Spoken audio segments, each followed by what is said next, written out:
मैंने आपको इतने सारे मौलानों की बात सुनवाई। इससे यह तो साफ हो गया कि खुलकर भले ही कोई न कहे, लेकिन प्राइवेट मदरसों का सर्वे कराने का फैसला मुस्लिम संगठनों को, लीडरान को, मौलानाओं को अच्छा नहीं लग रहा। सब इसकी मुखालफत कर रहे हैं। सवाल यह पूछा जा रहा है कि सरकार आखिर ऐसा क्यों कर रही है? सरकार को सर्वे कराना है तो सरस्वती शिशु मंदिर का करवाए, सरस्वती विद्या मंदिर का करवाए, सरकार स्कूलों का सर्वे करवाए, सिर्फ मदरसों का सर्वे क्यों? सरकार से हमने इसका जवाब मांगा। जवाब यह मिला कि प्राइवेट मदरसों का सर्वे बाल संरक्षण आयोग की सिफारिश पर कराया जा रहा है। एक प्राइवेट मदरसे में बच्चों को चेन से बांधकर रखा गया था, एक मदरसे में बच्चों को बेरहमी से पीटा गया था। ऐसी कई शिकायतें मिली थी। इसके बाद प्राइवेट मदरसों का सर्वे कराने की सिफारिश की गई और सरकार ने उसे मान लिया। सरकार बार बार दावा कर रही है कि सरकार का मकसद मदरसों में पढ़ने वाले बच्चों के लिए बेहतर तालीम का इंतजाम करना है। हमारी संवाददाता रुचि कुमार ने बताया कि सरकारी फिगर्स के मुताबिक यूपी में इस वक्त करीब 16,000 से ज्यादा मदरसे हैं, जिनमें से 560 मदरसे सरकारी मदद से चलते हैं। यानी सिर्फ 3.5% मदरसों को सरकारी मदद मिलती है। 97% 97% प्राइवेट हैं जो चंदे से चलते हैं। अब सरकार सर्वे के जरिए ही जानना चाहती है कि जो अनएडेड और प्राइवेट मदरसे हैं वहां कैसे पढ़ाई हो रही है, क्या इन मदरसों में बच्चों को फैसिलिटीज मिलती हैं, इनका इंफ्रास्ट्रक्चर कैसा है। अब सरकार का सर्वे जब होगा तो होगा, लेकिन मैंने अपने रिपोर्टर से कहा कि यूपी के तमाम शहरों में मदरसों की हालत क्या है उसको वो जाकर खुद देखें। लखनऊ, कानपुर, उन्नाव, बस्ती, गोंडा, गोरखपुर, सहारनपुर, बुलंदशहर, मेरठ, मुरादाबाद, बागपत, इन तमाम शहरों में इंडिया टीवी के रिपोर्टर्स उन मदरसों में गए जो बिना सरकारी एड के चल रहे थे। जो तस्वीरें सामने आई, जो हकीकत सामने आई, वो देखकर आप भी चौंक जाएंगे। आप भी कहेंगे इन मदरसों में पढ़ने वाले बच्चों का क्या कसूर? उन्हें अच्छी एजुकेशन, मॉडर्न एजुकेशन पाने का पूरा हक है, लेकिन ऐसी एजुकेशन नहीं मिलती। तो सबसे पहले गाजियाबाद के लोनी इलाके के मदरसे का हाल देखते हैं। इस मदरसे में कुल एक बड़ा हॉल है, बच्चे उसी में रहते हैं, उसी में पढ़ते हैं, वही क्लासरूम है, वही हॉस्टल है। और सुविधाएं क्या क्या हैं ये आप अपनी आंखों से खुद देख लीजिए और आपको अंदाजा हो जाएगा कि कैसी सुविधाएं हैं। लोनी का आप ये मदरसा देख रहे हैं, मदरसा जामिया उल उलूम नाम का ये मदरसा है। एक घर के अंदर ही जो मदरसा है वो चला रहे हैं। जब इस मदरसे के अंदर दाखिल होते हैं तो आपको मैं दिखाऊं कि वजू खाना यहाँ पे बना हुआ है। दीवारें, आपको ईंट की दीवारें यहाँ पर नजर आ जाएंगी, किसी भी तरीके का प्लास्टर यहाँ पर नहीं है। और ये सामने आप देख रहे हैं, ये प्रॉपर एक क्लासरूम यहाँ पर उस तरीके से बनाई गई है। और इस क्लासरूम में आप देखेंगे कि कुछ बच्चे अभी यहाँ पर मौजूद हैं, जो बच्चे बैठे हुए हैं, लेटे हुए हैं। बोर्ड टाइप का भी यहाँ पर लगाया हुआ है और उस बोर्ड पे भी आप देखेंगे कि उर्दू में ही तमाम जो चीज़ें हैं वो यहाँ पर लिखी हुई है। क्या क्या पढ़ाया जाता है इस मदरसे में बच्चों को? यहाँ उर्दू हिफाज और 5वीं तक के क्लास भी लगता है जी। तो कितने बच्चे हैं आपके इस मदरसे में? अभी फिलहाल हमारे यहाँ 15 बच्चे हैं। मदरसे में एक तरफ वजू के लिए नल लगे हैं, दूसरी तरफ सीढ़ियों के नीचे जो नल लगे हैं वही बच्चों के लिए बाथरूम है। क्लासरूम में दरी बिछा दी गई तो वही कमरा बच्चों का बेडरूम हो जाता है। जो बच्चे हैं वो गरीब हैं, जिनके पास फीस देने के पैसे नहीं हैं, तो चंदे से चल रहे मदरसे में जो पढ़ाया जाता है वही बहुत है। इन मदरसों के जो टीचर हैं उनकी ट्रेनिंग कैसी होगी इसका अंदाजा भी लगाया जा सकता है। पता लगा कि इस मदरसे में कुरान, उर्दू और अरबी के अलावा इंग्लिश और हिंदी भी पढ़ाई जाती है। हमारे संवाददाता जतिन शर्मा को मदरसे में इंग्लिश पढ़ाने वाले टीचर भी मिले। इंग्लिश टीचर ने क्या कहा ये आप सुन लीजिए।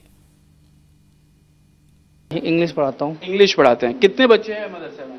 फिलहाल तो अभी 17-18 है। अच्छा, कुछ किताबें हम लोग देख सकते हैं कि जिन किताबों के जरिए आप बच्चों को तालीम दे रहे हैं, बच्चों को पढ़ा रहे हैं? सर ऐसा है, लॉकडाउन में मदरसा बंद था sir.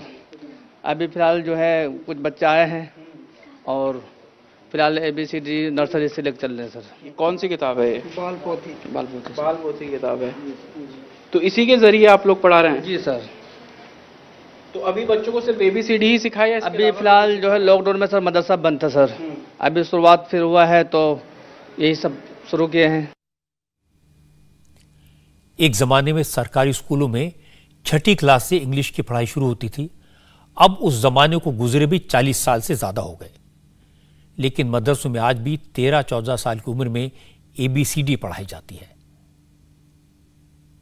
A B C D E F G K L N O P Q R X T U V W X Y Z। आप लोग भी पढ़ते हैं? आप लोग पढ़ते हैं इंग्लिश? आता है आपको? ABCD आता है? जी बताइए। A B C D E F G H I J K L M N O P Q R S T U V W X Y Z। अब बच्चों को अंग्रेजी इतनी लिमिटेड है, कुछ लोग इन बच्चों की बात को सुनकर हंस सकते हैं, लेकिन मुझे लगता है कि हंसने के नहीं, दुख की बात है। इसमें बच्चों का क्या कसूर? उनकी तो कोई गलती नहीं है। उनके पास अच्छे टीचर नहीं हैं, पढ़ने की सुविधा नहीं है। आमतौर पर स्कूल जाने वाले बच्चों के सपने बड़े होते हैं। कोई डॉक्टर बनना चाहता है, कोई IAS बनना चाहता है, कोई साइंटिस्ट बनना चाहता है, कोई इंजीनियर बनना चाहता है। लेकिन मदरसों में, और ख़ासतौर से ऐसे मदरसों में, बच्चे सपना देखते हैं कि वो काजी बन जाएंगे, हाफिज बन जाएं, मुफ्ती बन जाएं, मौलाना बन जाएं, और यही काफ़ी होगा। बड़े होके क्या बनना चाहते हैं? जी मैं बनूंगा जी कारी साहब। अच्छा, काजी बनेंगे? हाँ जी। आपको पता है इस देश का प्रधानमंत्री कौन है? हाँ जी नहीं, मुझे नहीं पता। जानकारी नहीं है आपको? हाँ जी नहीं पता। मुख्यमंत्री पता है यूपी का? जानकारी नहीं है। गाजियाबाद के बाद अब मेरठ के मदरसे का हाल देख लेते हैं। मेरठ के मदरसे का हाल गाजियाबाद के मदरसे से बेहतर था। कमरे ठीक ठाक बने थे, खिड़कियां दरवाजे प्रॉपर थे, कमरे में दरियां बिछी थी, बच्चों के पास पढ़ने के लिए छोटा सा डेस्क भी था। लेकिन मदरसे में सिर्फ दीनी तालीम पर जोर दिया जाता है। कुरान और अरबी पढ़ाई जाती है। इंग्लिश, साइंस, मैथ, इन सारे सब्जेक्ट से बच्चों का कोई ज़्यादा वास्ता नहीं लगा। बच्चों को यह भी नहीं पता था कि उनके आसपास की दुनिया में क्या हो रहा है, उनके अपने मुल्क में क्या हो रहा है। हमारे देश की राष्ट्रपति कौन है, ये पता है आपको? राष्ट्रपति कौन है हमारे यहाँ? ये तो पता नहीं। हमारे देश की राष्ट्रपति कौन है, ये पता है आपको? नहीं पता। प्रधानमंत्री? मोदी। अच्छा। दिल्ली के मुख्यमंत्री कौन है? नहीं पता। क्या बनना है बड़े होके, क्या बनना चाहते हो? मुफ्ती। मुफ्ती मुफ्ती बनना चाहते हो? आप क्या बनना चाहते हो बड़े होके? मुफ्ती। मुफ्ती। आप? मुफ्ती। मुफ्ती बनना चाहते हो? अच्छा, आप लोग कुछ और नहीं, जैसे इंजीनियर बनेंगे। अच्छा जी। यहाँ आप कुरान की पढ़ाई कर रहे हैं? जी, यहाँ से 10वीं पास करके फिर हाई स्कूल वो करेंगे, इंटर, फिर उसके बाद इंशाल्लाह उसमें यूनिवर्सिटी में। हमारे रिपोर्टर्स के लिए भी मुश्किल था ऐसे बच्चों से बात करना, उनकी बात को समझने की कोशिश करना, बिना उनकी भावनाओं को आहत किए उनकी प्रॉब्लम्स को समझना। समझ में यह आया कि जो प्राइवेट मदरसे हैं, ना उनका कोई सिलेबस होता है, ना वहाँ कोई सब्जेक्ट्स तय होते हैं, ना टीचर्स की क्वालिफिकेशन तय होती है। बच्चों को क्या पढ़ाया जाएगा, कौन पढ़ाया जाएगा, ये सब चंदे से तय होता है। पैसे की कमी होती है। चंदा ज़्यादा मिल जाए तो अच्छे पढ़े लिखे टीचर रख लिए जाते हैं। अगर चंदा कम मिले तो उसी हिसाब से कम तनख्वाह पर टीचर रखे जाते हैं। हमारे संवाददाता अभय पाराशर मेरठ के एक मदरसे में गए। मदरसा कई साल से चल रहा है, लोगों की मदद से बिल्डिंग बन गई है, कुर्सी टेबल का इंतजाम भी हो गया है, टीचर्स भी ठीक ठाक हैं, लेकिन प्रॉब्लम है कि बच्चों को तालीम सिर्फ उर्दू की मिल रही है। बच्चे कुरान पढ़ते हैं और फिर मौलवी बनने के लिए ही मदरसे में आते हैं। आप लोग और सब्जेक्ट की शिक्षा नहीं लेना चाहते? जो और सब्जेक्ट होते हैं बच्चों के लिए, मैथ, साइंस, इंग्लिश भी पढ़ते हो आप? नहीं पढ़ते। पहले भी नहीं पढ़ी?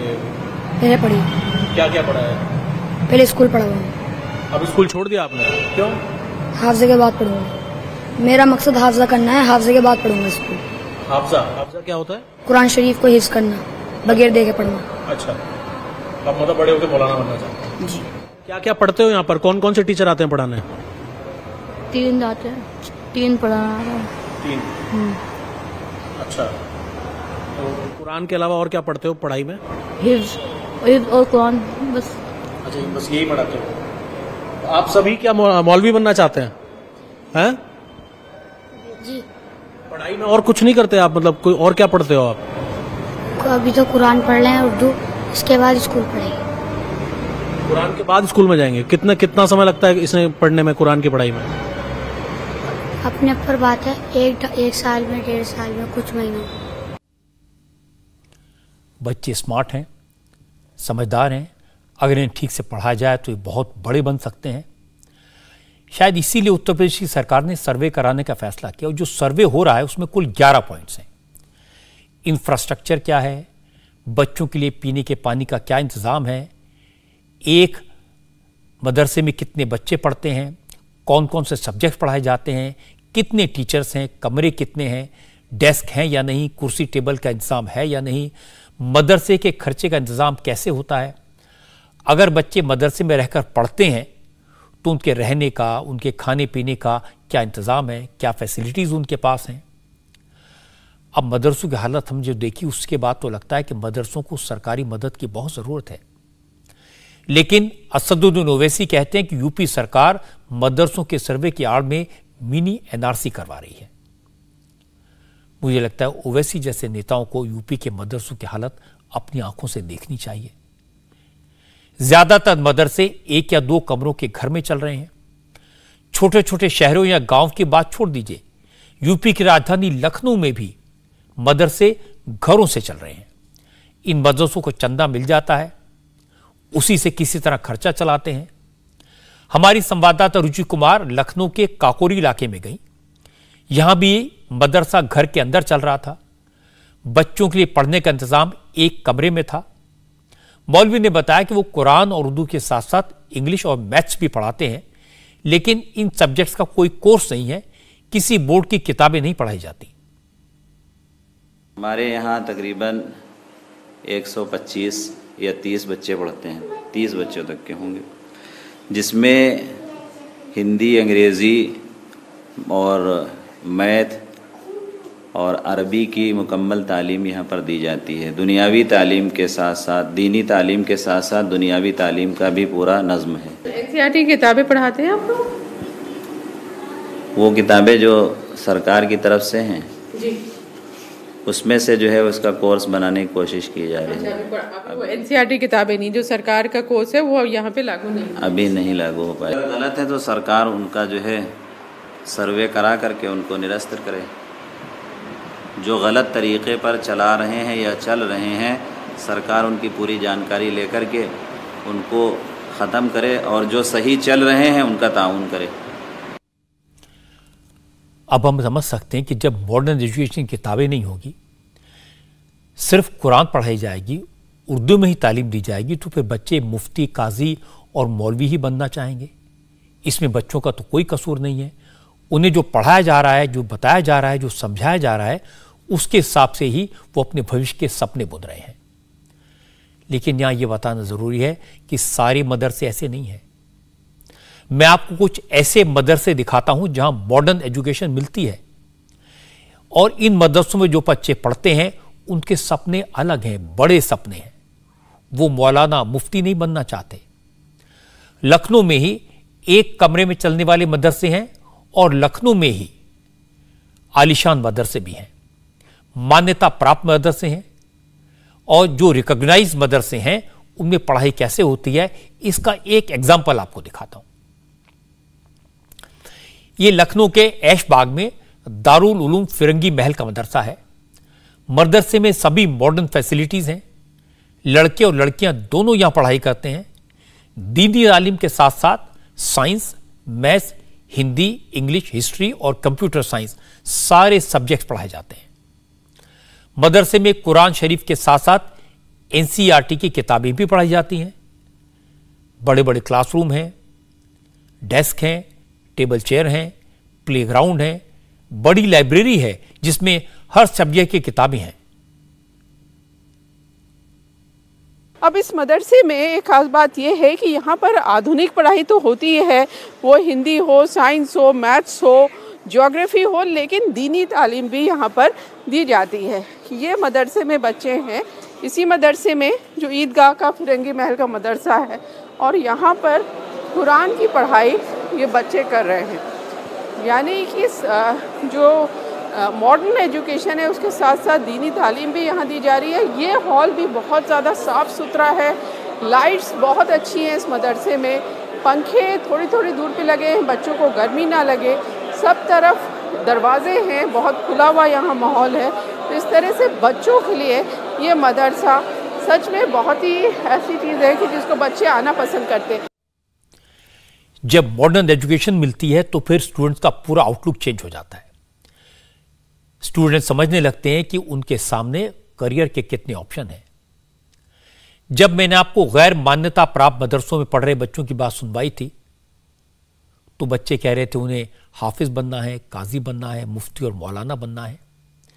लेकिन जब आप लखनऊ के इस मान्यता प्राप्त मदरसे में पढ़ने वाले छात्रों की बात सुनेंगे तो आपको अंदाजा हो जाएगा कि ये छात्र अपने फ्यूचर को लेकर, अपने करियर को लेकर कितने क्लियर हैं, कितने फोकस्ड हैं। तुम जो पढ़ाई कर रहे हो उसके बाद क्या बनोगे? इंशाल्लाह I want to become an IAS. Yes. उसके लिए क्या क्या पढ़ते हो? उसके लिए हमारा हिस्ट्री मेरा फेवरेट सब्जेक्ट है। मुझे उसकी जितना मुझे हो सके उतनी हिस्ट्री में ज़्यादा पढ़ता हूँ। मुझे सोशल साइंस बहुत अच्छा सब्जेक्ट लगता है। I want to become a scientist. जी। क्या क्या पढ़ाई करोगे? अभी तो हाफिज़ा चल रहा है, उसके बाद हम इंटर पढ़ के रहेंगे, उसके बाद IIT से निकालेंगे। तुम क्या बनोगे? इंजीनियर। इंजीनियर? तुम क्या बनोगे? डॉक्टर बनना चाहिए जी।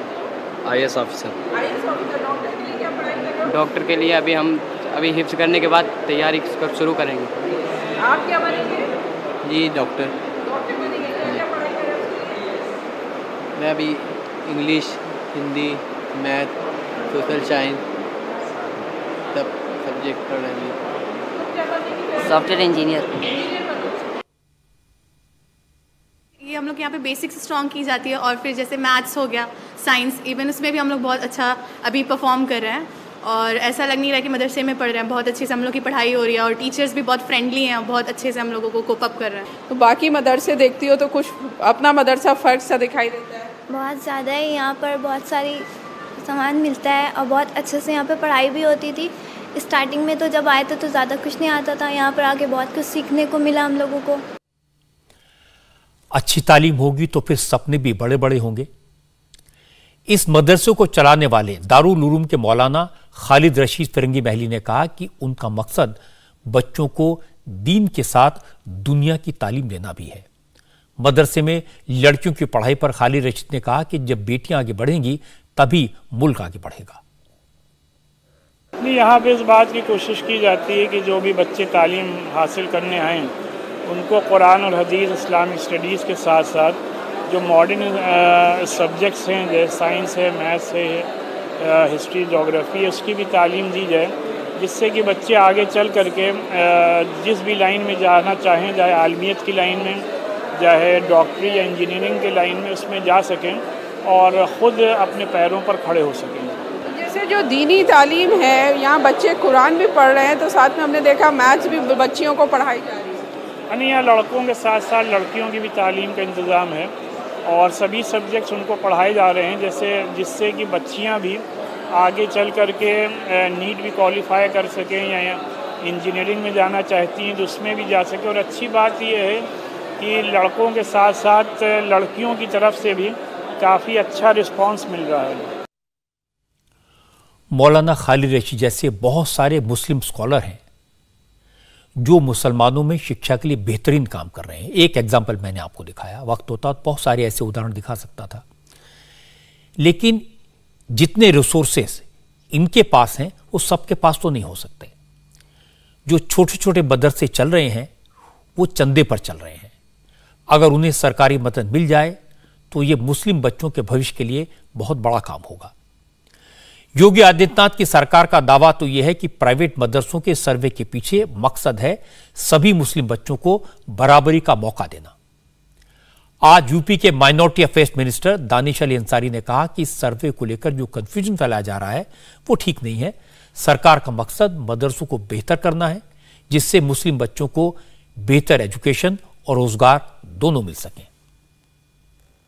मैं पूरी ईमानदारी से यह आश्वस्त करता हूं कि हमारी योगी सरकार अल्पसंख्यक समाज के विकास के लिए, उनके तरक्की के लिए, उनके बेहतर रोजगार के लिए, अच्छी शिक्षा के लिए काम कर रही है। और कोई भी ये तनिक भी ना संदेह रखे कि सरकार के कहीं भी मंशा में कोई कमी है। सरकार पूरी ईमानदारी से अल्पसंख्यक समाज के तरक्की के लिए, हमारे युवाओं के अच्छी शिक्षा के लिए, बेहतर रोजगार के लिए काम कर रही है। और सर्वे जो है ये केवल एक आंकड़ा जुटाने के लिए है कि ऐसे कितने से गैर मान्यता प्राप्त मदरसे हैं, वहाँ छात्रों को क्या सुविधा मिल रही है, इंफ्रा कैसा है, पेयजल कैसा है, ताकि भविष्य में सरकार कोई योजना बनाती है, कोई पॉलिसी ले आती है तो उससे उन छात्रों को भी फायदा हो। हमारे एक एक छात्रों का विकास सुनिश्चित करना ये योगी सरकार की प्राथमिकता है और हम सबके साथ मिलके, सबके प्रयास से, सबके विश्वास से अपने समाज को आगे ले जाएंगे। अब 2-3 बातें साफ हो जाती हैं। एक तो ये कि सारे मदरसों की हालत खराब नहीं है। बहुत सारे मदरसे ऐसे हैं जिनमें पढ़ाई का अच्छा इंतजाम है, अच्छे क्लासरूम हैं, अच्छे टीचर्स हैं, कंप्यूटर से लेकर कुरान तक सब सब्जेक्ट की पढ़ाई होती है और वहां सपने भी बड़े हैं। लेकिन यह भी सच है कि ज्यादातर मदरसों की हालत खराब है। न क्लासरूम है, न ट्रेन टीचर्स हैं और न ही पढ़ाई के लिए जरूरी सुविधाएं। यहां सपने छोटे हैं। और दूसरी बात है कि मौलाना मदनी को भी सर्वे से शिकायत नहीं है, उन्हें योगी सरकार की नीयत पर शक है।